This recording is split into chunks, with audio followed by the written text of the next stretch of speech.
Bueno, mis hermanos, ¿quién se acuerda que hablamos la semana pasada?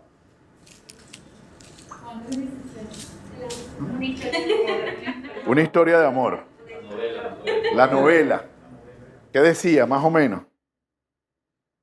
Dulce se sabe la historia de amor de memoria porque cuando vimos el prematrimonial, naguará, casi que se lo aprendió y después hablamos de ese mensaje también en la boda. ¿Quién se acuerda?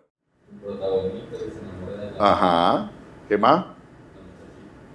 y después la mentira, dice que no y Ana se reconcilian.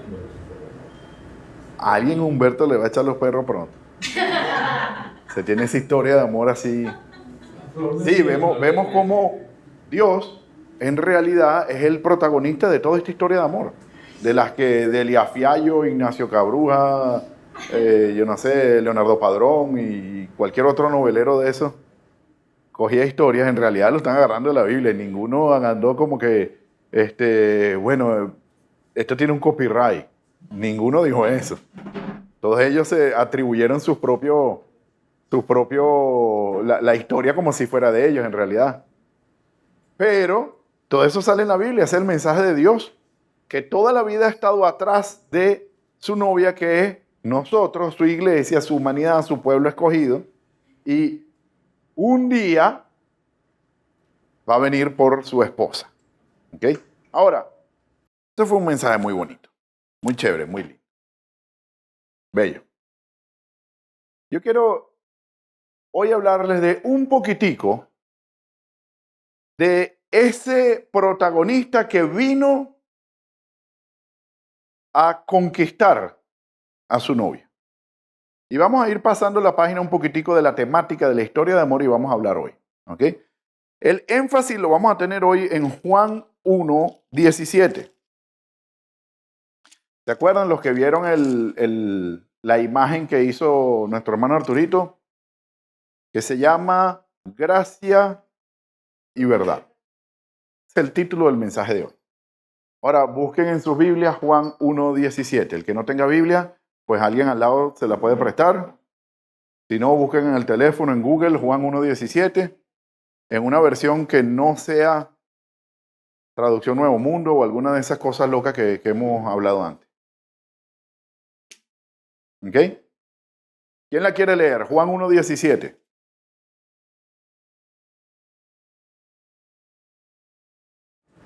Esta versión dice así: porque la ley fue dada por medio de Moisés, pero el amor y la verdad se han hecho realidad por medio de Jesucristo. Ok. Fíjense que en esta versión dice amor. Traducen amor como gracia. Otra versión, ¿quién la tiene distinta? Pues la ley por medio de Moisés fue dada, pero la gracia y la verdad vinieron por medio de Jesucristo. ¿Alguna otra diferente? Bueno, ¿Por allá? ¿Igualita? igual. Ok. En realidad el mensaje que nos quiere dar es que Moisés trajo la ley.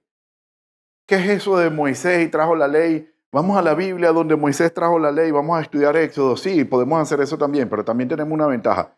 Todos los que estamos aquí presentes con más de 25 años de edad, vivimos una época donde nada más existían 3 canales de televisión. ¿Verdad? Y en Semana Santa lo único que hacíamos era ver películas de Moisés. Pues no había más nada. ¿Sí o no? O sea, quien no vio una película de Moisés, no veía televisión en Semana Santa. O ya es un poquitico más moderno, que hay YouTube. Entonces, en vez de ver televisión, ven, no sé, el canal de Amigos de Jesús y cosas así. Pero en realidad, ahí vemos cuando Moisés pasó el mar, que él puso la vara así, se abrió y pasaron los del pueblo de Israel y después venían los egipcios y el mar se los tragó. Y en el otro lado, Moisés subió al monte y bajó con las tablas y ahí trajo la ley. Aquí está diciendo que Moisés trajo la ley, pero Jesucristo trajo la gracia y la verdad. No significa que la ley no era verdad, pero le faltaba algo. Estaba casi incompleta esa revelación, que es una revelación la manera en que Dios se manifiesta al mundo. Casi incompleta. ¿Qué le falta? Bueno, si nosotros estudiamos la ley, vamos a descubrir que es imposible cumplirla. Humanamente hablando, ¿quién cumple la ley? Y lo hemos hablado antes. ¿Quién aquí ha dicho mentiras alguna vez? ¿Quién aquí ha agarrado algo que no es suyo? Y usted va a decir como que, no, yo nunca he agarrado. Copiarse en un examen es agarrar una idea que no es tuya. Sí, Sophie. No, mentira, Sophie no se copia. Tú estás como que, mami, yo me copié, güey. ¿Quién ha insultado a alguien? Cualquiera que haya andado conmigo en el carro ayer. Ayer tuvimos un zaperoco con un caballero que nos chocó y se iba a dar la fuga. Ay, mano, yo quería era ahorcarlo. Pero bueno. ¿Quién ha visto aquí a alguien con cierto atractivo físico y lo ha deseado en su corazón? El que diga que no, vaya para un psicólogo. Vaya para un psicólogo, pues eso es normal, nacemos sexuales, nos atrae. Eso es común. Ahora, acabamos de declarar que somos mentirosos, ladrones, adúlteros y homicidas. Bueno, el que dice mentira, ¿cómo se le dice? Mentiroso. El que se agarra algo que no es suyo, ladrón. Cristo enseñó que cualquier hombre que desea a la mujer ajena en su corazón ya es culpable de adulterio. Bueno, pero ella no es ajena, ella es soltera. Ajena es que no es tuya. Ah, pero ella ya es mi esposa. Sí, pero antes no lo era y antes de ser tu esposa la deseaste. Entonces, bueno, pero ¿quién se salva? Nadie. Y ahí es donde viene todo este asunto. ¿Que quién va a cumplir la ley? Mano, ¿cómo se hace? No ha habido uno, además de Jesucristo, que haya podido hacer eso. Es que desde chiquiticos estamos acostumbrados a no cumplir la ley. Los niñitos, incluso de manera inocente, lloran cuando quieren que la mamá lo abrace. Y la mamá lo abraza porque, ay, ¿qué le pasa? Como que si le pasara algo, no le pasa nada. Te estaba manipulando. No lo hace con malicia, pero lo hace. Oíste, no puede hacer más. Desde chiquitico estamos acostumbrados a la corrupción. ¿Quién ha ido por una piñata? Una vez escuché un comediante, ese es el primer acto de corrupción que le enseñan a los niñitos. Ahí, bueno, todos están esperando que caigan los caramelitos para... Y yo, eso no es problema mío, a mí acá. Y estamos viendo eso, pero eso va evolucionando en el tiempo y van madurando esos deseos y llega al punto en el que ya hasta empiezas a hacer esas cosas, pero a niveles mayores. Aquí en Venezuela ya es común ver como las colas de gasolina no terminan en la estación, sino 100, 200 metros antes, porque hay un espacio por donde los encargados de la estación pasan a los clientes especiales. Y eso es corrupción, eso es ilegal, eso es trampa, eso es pecado. Y ya lo vemos como normal. Ayer me preguntaron, mira, tú que, yo no sé por qué asocian que uno es piloto, entonces ya uno sabe cómo sacar pasaporte y cuánto valen los pasajes de avión. No tiene nada que ver, no tengo idea. Mira, ¿tú qué sabes de eso? No sé, pero ¿tú qué sabes de eso? ¿Cómo hago para sacar un pasaporte? Te metes en la página, pones tus datos, te van a mandar una cita, tienes que pagar. Te llega la cita, tú vas, te tomas la foto, tu huella. A la semana te llega un mensaje, hemos impreso su pasaporte y cuando le llega ya a su oficina le avisamos y cuando te avise tú lo vas a buscar. ¿Cuánto tiempo tarda eso? Como 2 meses. Ajá, y habilitado. Estamos, no sé, esa opción no está en la página. No, pero no hay alguien ahí con el que uno pueda hablar. No, mi hermano, no lo hay. Ay, tú sabes. No. Yo lo estoy haciendo, o sea, yo estoy esperando que me llegue el pasaporte a la oficina y tengo más de 2 meses en eso. Porque es la manera correcta. Ese habilitado es ilegal de hace tiempo. Ese habilitado incluso en algunas notarías lo quitaron. Porque terminan siendo trampa tras trampa tras trampa. Y al final nos damos cuenta que ya estamos acostumbrados a no cumplir la ley. Ahora, ¿cómo se hace? Porque según esto, todos vamos para el infierno. Jesucristo ahora entra en la partida. Y así como dice que Moisés trajo la ley, pues la ley por medio de Moisés fue dada, pero la gracia y la verdad viene por medio de Jesucristo. Ahora Jesucristo trae gracia. No está aboliendo la ley, sino que trae gracia. En esta versión se traduce como amor. Nosotros lo vamos a entender como el perdonar lo que no merece ser perdonado, que es misericordia, el regalar algo que simplemente no nos merecemos y sin ningún tipo de interés o motivo particular, sino que Él lo quiere dar porque Él quiere. ¿Cuál es su interés? Que nos ama, más nada. Y a cuenta que de nada, eso se llama amor puro. La Biblia le dice ágape. Un amor genuino, puro, sin ningún tipo de interés particular.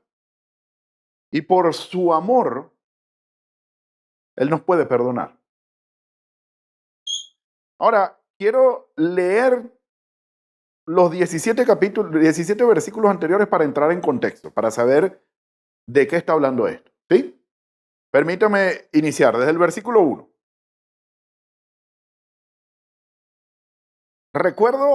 Antes de iniciar, recuerdo que cuando yo recién estaba conociendo de Biblia,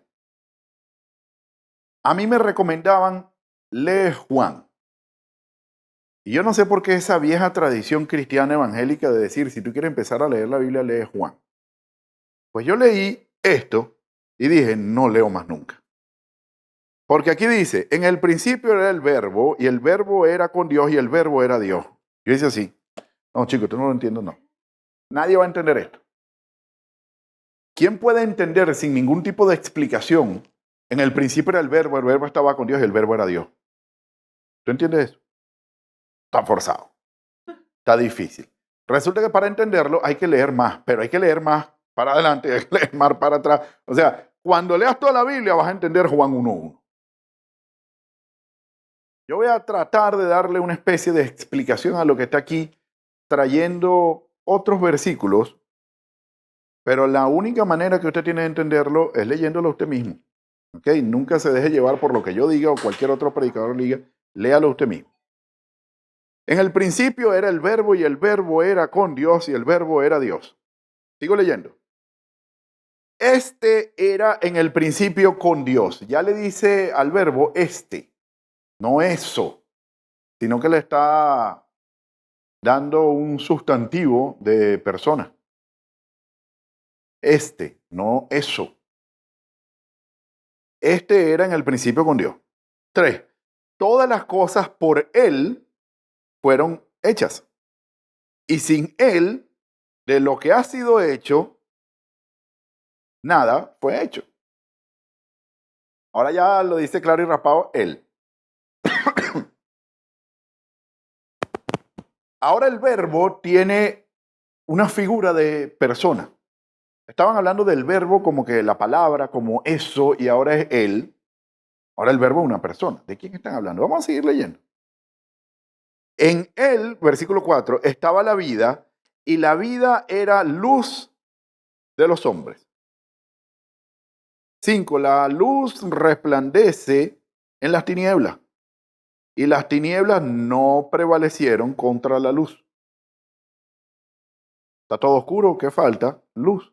Prende la luz y la oscuridad, por muy profunda y fuerte que sea, no va a vencer la luz. No, tiene que poner un bombillo más fuerte porque esta oscuridad es muy fuerte. Una velita sin fuerza alumbra en oscuridad. La luz siempre prevalece sobre las tinieblas, que es la oscuridad. 6. Hubo un hombre enviado de Dios, el cual se llamaba Juan.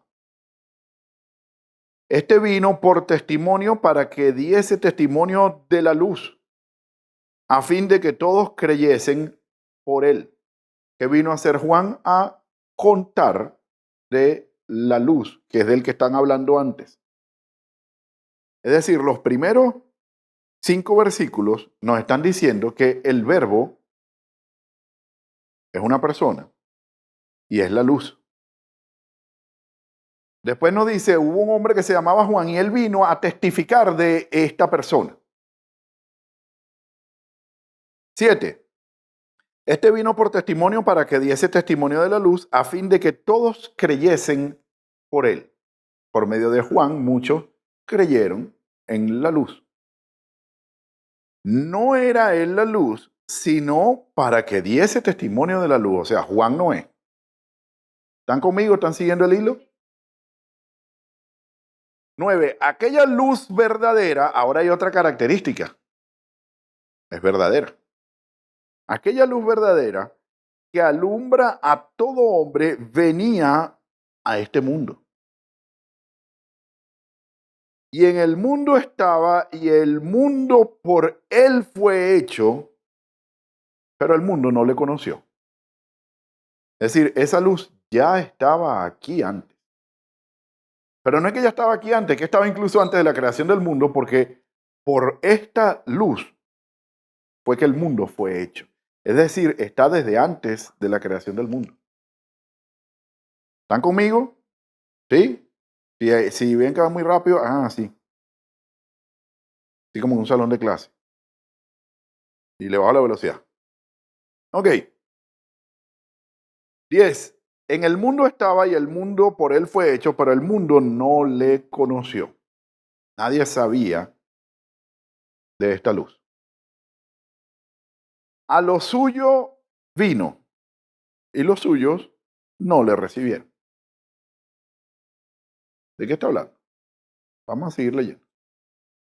Mas a todos los que le recibieron, ¿quiénes son los que le recibieron?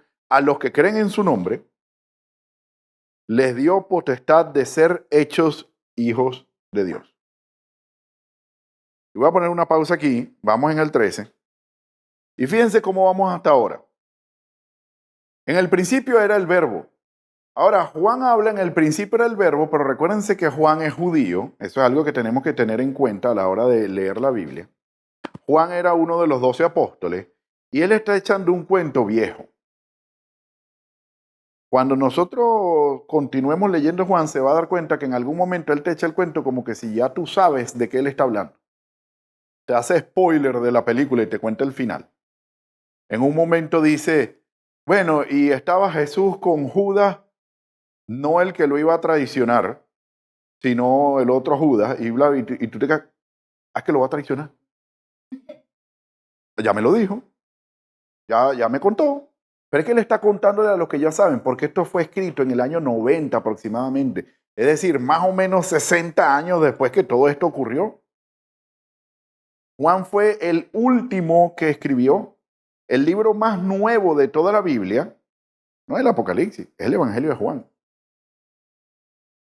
¿Cuántas cartas escribió Juan? ¿Quién se acuerda? Escribió el Evangelio de Juan, primera, segunda y tercera de Juan, y el Apocalipsis. ¿Cuántos son? 5. Incluso, primero escribió el Apocalipsis. Y por último escribe, es que yo no le he echado el cuento a nadie, yo tengo que contarle que fue mis vivencias con Jesucristo. Y lo escribe todo. ¿Por qué fueron escritos los evangelios? Porque los testigos se están muriendo. Todos los que estuvieron presentes en el ministerio de Jesucristo se están muriendo. ¿Y quién va a quedar para echar el cuento? Vamos a escribir. Y así es que se hace historia. ¿Qué diferencia la historia de la prehistoria? La prehistoria no tenía escritura, la historia sí. Es el punto que marca. ¿Cuándo pasa a ser de prehistoria a historia? No es cuando cumples 40. No, ya tú eres prehistórico, no, yo sigo siendo histórico. Es que en la prehistoria no había escritura, la historia sí. Pero ¿cómo queda la historia? Alguien tiene que escribir de eso. Y Juan, al igual que los otros apóstoles, escribieron. Y escribió de último. Y él le escribe esto a los que ya saben el cuento. A los que ya conocen la historia. Ahora simplemente le voy a dar mi punto de vista. Y eso es lo que está haciendo. Ahora, él está hablando desde el principio a judíos que están acostumbrados a leer en su ley esa misma expresión. En el principio. Juan lo escribe en griego porque era el idioma que él hablaba en el tiempo en el que esto fue escrito. Pero los judíos tienen años leyendo en el principio y esa lectura la tienen en Génesis 1:1. Por eso el libro se llama Génesis. Génesis significa en el principio. En el principio Dios creó los cielos y la tierra y ahora Juan tiene el guáramo y la valentía de decirle a los judíos, en el principio ya el verbo existía. Y ese el verbo estaba con Dios y el verbo era el mismo Dios. ¿Qué verbo? El verbo que creó al mundo. Que dijo Dios, sea la luz, y la luz fue. Y dijo Dios, sepárense todas estas aguas desordenadas. Unas van para abajo y las otras quedan arriba, y esto se va a llamar cielo y esto se va a llamar los mares, las aguas. Y después dijo Dios que se separe las aguas y emergió lo seco. Y así fue la tierra. Y dijo Dios que salgan los animalitos. Y dijo Dios, y dijo Dios, y todo fue creado por el verbo de Dios, por la palabra. A eso se refiere Juan con en el principio era el verbo. Decir eso y que ningún judío lo quiera matar es porque está hablando de lo mismo que los judíos están hablando desde hace años. Que en el mismo principio ese verbo ya estaba. ¿Van conmigo? Por cierto, algo que es bueno saber y algo que deberíamos llevar con orgullo y decirlo al mundo entero cuando hablen mal de Venezuela. La ciencia dice que la formación rocosa más antigua del planeta, ¿cuál es? ¿Alguien sabe? Casi. El otro que está. Bueno, al lado a 600 kilómetros. Al lado a 600 kilómetros más o menos. O mentira, a muchos kilómetros. El Aullantepui, donde está el Salto Ángel. La ciencia ha hecho pruebas carbono 14 a lo largo del mundo y dicen esta es la piedra más antigua del mundo. Se van para el Gran Cañón y no, esta es un poquitico más nueva. Y se van para el Everest y después de cavar en la nieve y llegan y tocan la montaña y hacen pruebas y dicen no, esta tiene tantos millones de años, pero no como el Aullantepui. Y si ustedes ven el Aullantepui, parece haber emergido. Incluso tiene marcas donde muestran periodos donde hubo agua. Es decir, todo eso estaba bajo el agua. Hasta que posiblemente, y esto lo pienso yo, Dios dijo, sepárense las aguas y emerja lo seco. Y si la ciencia tiene razón, porque la Biblia sí lo tiene, y si la ciencia tiene razón, Dios empezó por Venezuela. ¿Es verdad? Si la ciencia tiene razón. O sea, yo sé que la Biblia tiene razón. Si la ciencia no está equivocada y el Aullantepui es lo primero, bueno, eso fue lo primero que salió cuando Dios dijo, salga lo seco. ¿Y cómo lo dijo? Sí, con su palabra. Eso fue una orden emitida por él. El verbo que estaba en el principio. A eso se refiere Juan cuando habla en el principio era el verbo y el verbo era con Dios. Ahora está diciendo que ese verbo es una persona. Y al final de todo este relato de explicar el verbo que era una persona, dice, vino a los suyos y no le recibieron. ¿Quiénes eran los suyos? Más adelante vamos a entender quién era. Pero lo que sí dijo ahorita es los que sí le recibieron, y pone la característica de quiénes son los que le recibieron, y es los que creen en su nombre, les dio derecho a ser hijo de Dios. Es decir, en primer lugar, no todos son hijos de Dios. Porque estamos acostumbrados aquí en Venezuela, que vivimos en una tradición religiosa de escuchar, todos somos hermanos por parte de Dios. Pero aquí dice que solo los que creen en Jesucristo, los que creen en el verbo, que sí es Jesucristo, pero ya lo vamos a explicar, que solo los que creen en el verbo son los que tienen derecho a ser hijos de Dios. Los otros no. Es decir, no todos somos hermanos por parte de Dios. El que no cree en Jesucristo no es mi hermano. Eso es lo que aquí está diciendo. Yo ni siquiera estoy emitiendo mi opinión. Eso es lo que aquí dice. Sigue leyendo. Los cuales no son engendrados de sangre ni de carne, ni de voluntad de varón, sino de Dios. O sea, estos son hijos por parte de Dios. No de carne y de sangre, que son hijos de su papá y su mamá. Tú eres hija de Dios, pero tu papá y tu mamá es Álvaro y Jenny. ¿Sí? Mi papá se llama Ricardo, mi mamá se llama Cristina. Pero de parte de Dios, mi papá es Dios, Señor, creador de los cielos y de la tierra. Y aquel verbo, dice el versículo 14, fue hecho carne y habitó entre nosotros. Y vimos su gloria como del unigénito del Padre, lleno de, ¿qué dice? Gracia y verdad. En el 17 no es la primera vez que habla de gracia y verdad. Ahora esa palabra con la que se utilizó para crear el mundo, que decía, hágase la luz, y la luz fue, ahora eso se hizo hombre y habitó entre nosotros. Y él, que fue testigo, dice, y nosotros lo vimos y vimos su gloria. Y lo identificaban como el unigénito del Padre. Bueno, pero si él es el único hijo de Dios, y nosotros que somos adoptados. Pero es que la misma Biblia lo enseña más adelante, que nosotros somos adoptados. Porque yo soy hijo de Ricardo y Cristina. Él no tiene un papá humano. Porque nació de la Virgen María. ¿Y cómo es eso posible? No es posible, pero pasó milagro. Esas son las cosas que pasan, que como no tienen una explicación científica y no hay forma biológica de explicarlo, la gente no cree. Pero es que esto es un asunto de creer por fe. Y la fe es la certeza de lo que se espera y la convicción de lo que no se ve. Si tú no lo entiendes, es fe.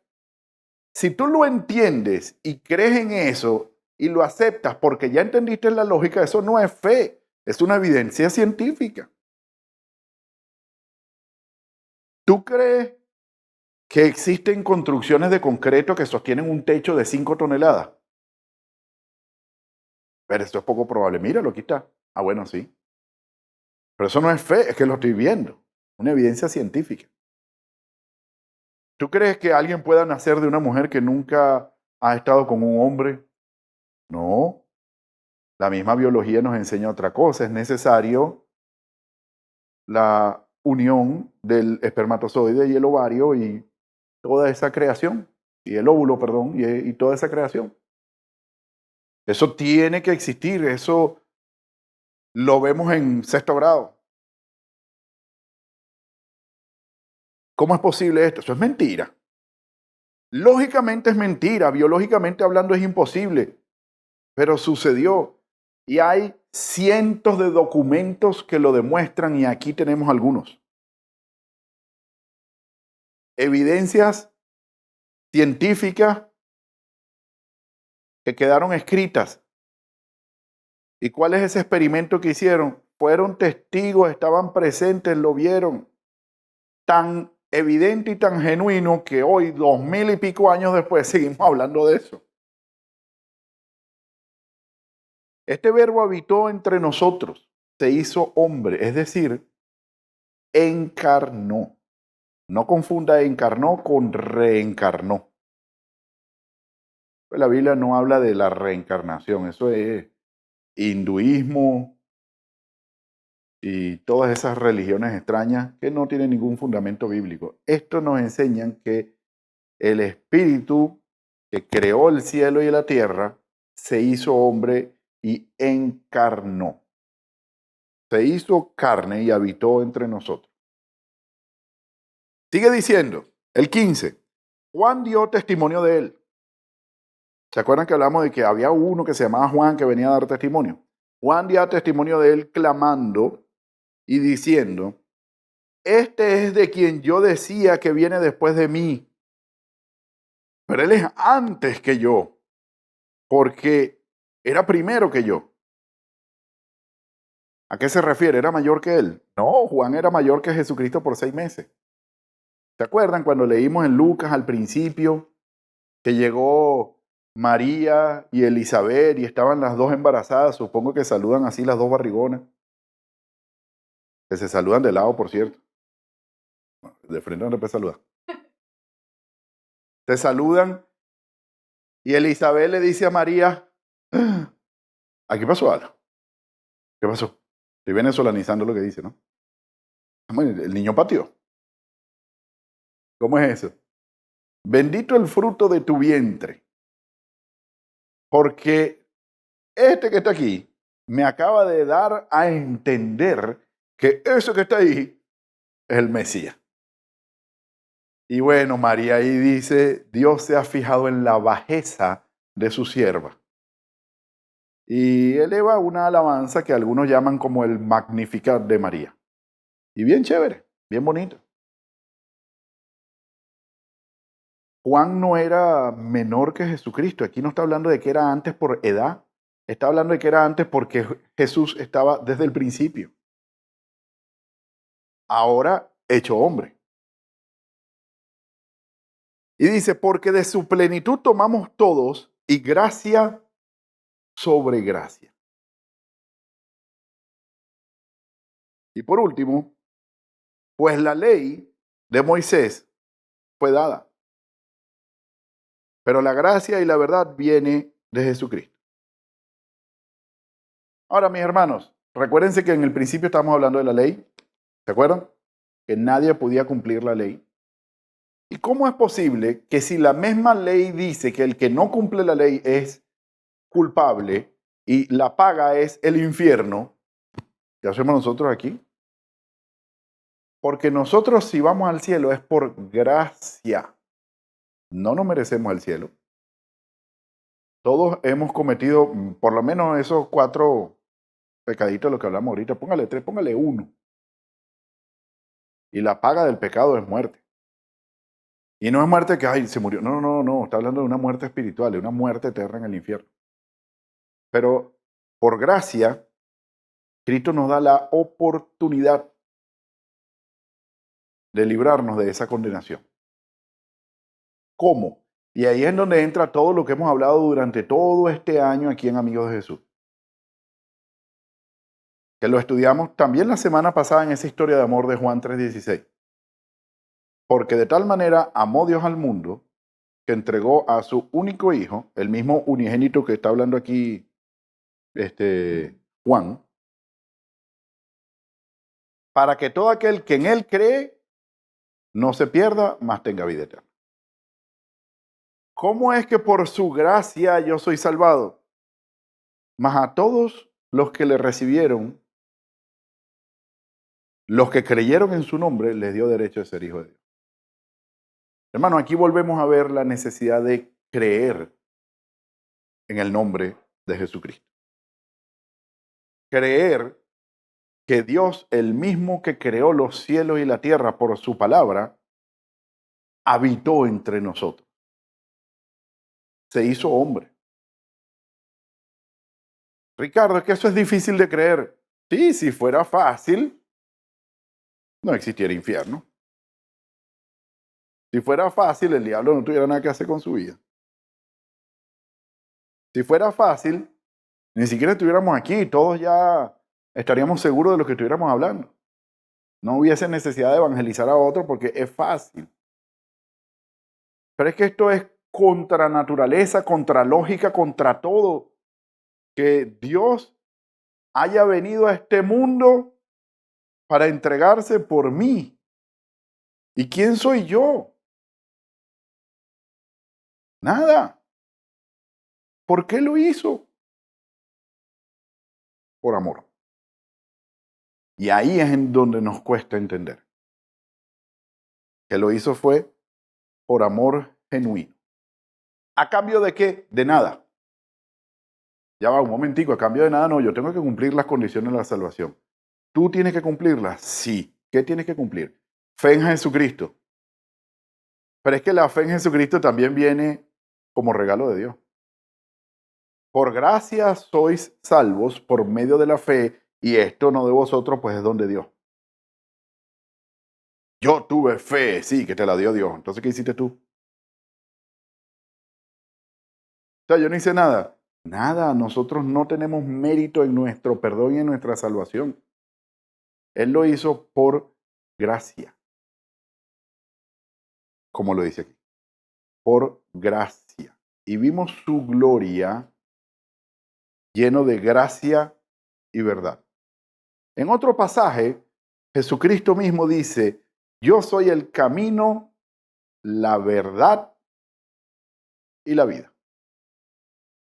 Y vuelve a aparecer la palabra verdad donde Él es la verdad.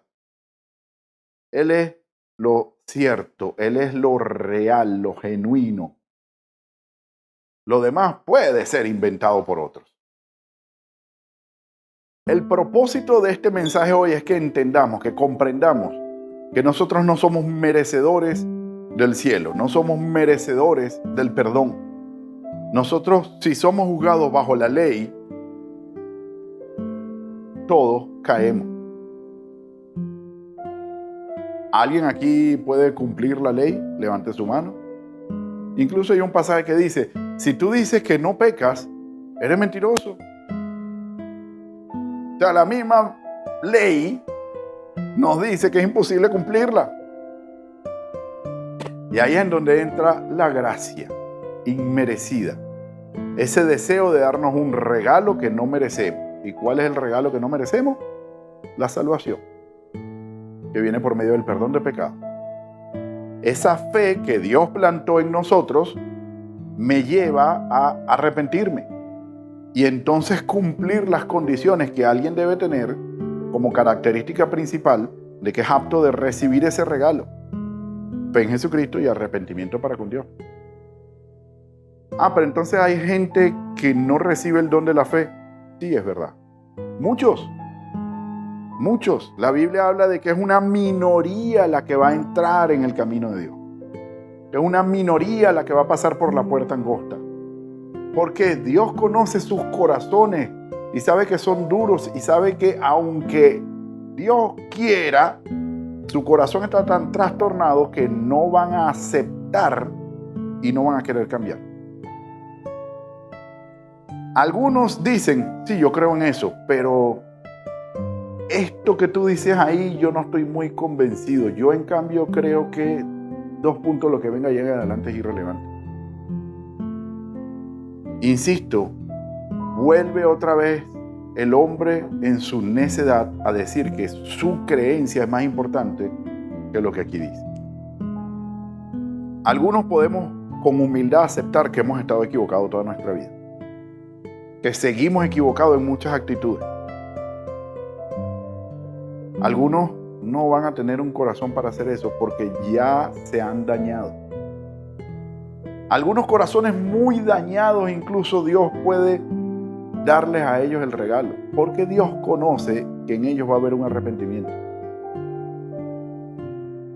Algunos no muy dañados, simplemente dicen no lo creo, quedan por fuera.